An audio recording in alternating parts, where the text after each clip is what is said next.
Another story that came out of Celebration was like that we're gonna get a little bit more Maul. And Chris, since you're on the screen right now, do you feel like there's more Maul like storyline to Yeah. like be told? Yeah. We need to know how Crimson Dawn came to be. We need to know what happened while he was left on Malachor V. Roger. There's so many different areas of his life post the Clone Wars that need to be seen, that need to be sewn up. Even some of his stuff after Phantom Menace, and like his whole descent into madness. Like we see the end product, but we don't see how it happened. We don't see that full descent. So yeah, there's so many more stories that can be told. So yeah, I'm all about it. Pete, I see you nodding. What are your thoughts?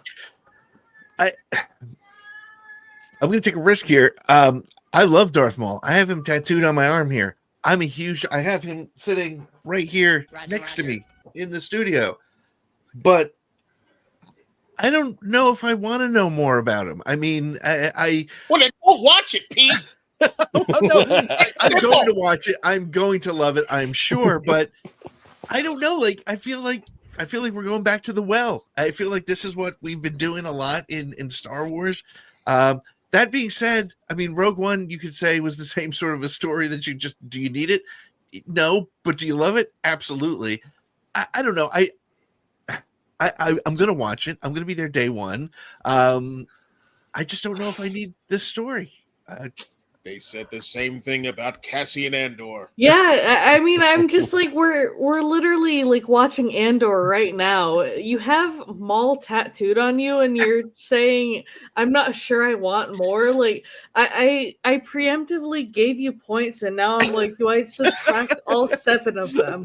Like, my God, like it's just bad opinions all over. Let's go to the other smart half of this, Nick.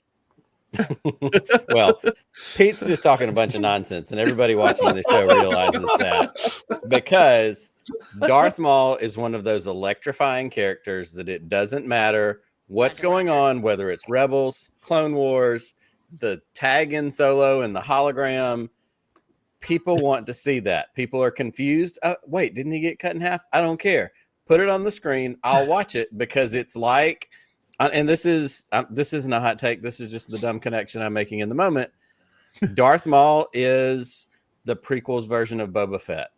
Cool. People are attracted to him because he's cool. And whoa, I want more of that. I don't know why, but I want more. And people will consume it. And people who even like Pete have Darth Maul tattooed on their body permanently for the rest of eternity are going to say, it's not like we're going back to this well again, which is what Pete said. He's wrong.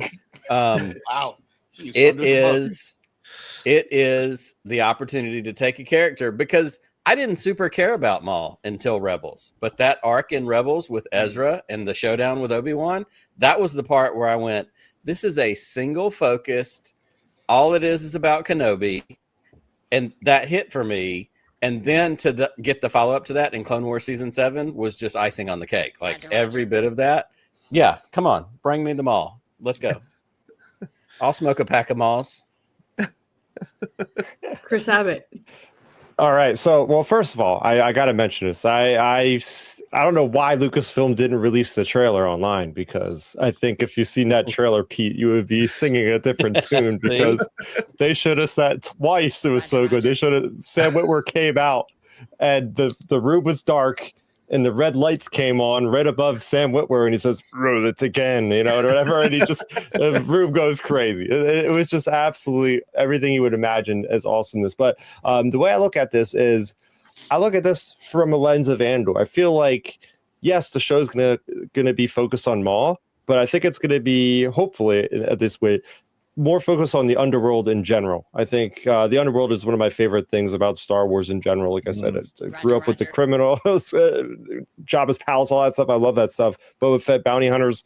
I think this is our avenue into that. This is a very fertile ground for the ne'er-do-wells and the underworld to exist when the Empire is building power, and there's this pocket of power, and they're able to kind of weave their way in. Plus, Kira, right? Like there's this whole storyline with Kira, Yeah. Dryden Voss. Like I don't know how far and how long they're going to push this series into the timeline, but there's actual possibility that this might even go into like a solo kind of timeline or something that might actually be able to carry the stories past that way. Like they're teasing, they're teasing characters that might even be like a red-skinned Twi'lek for those of you that know the character of Talon. Like there might be implications that would push this story into like further future storylines implicated. So this is going to be huge. Then. There you go. Chris Ryons, bring us home. Oh, I already said my piece on this. Yeah. Okay. Chris went first. All right. Okay. Well, then you're gonna get the. All right. Fine. Then. All right, so I'll end it off with. Yeah. Pete's wrong. Pete is wrong. My namesake is absolutely correct. And all right.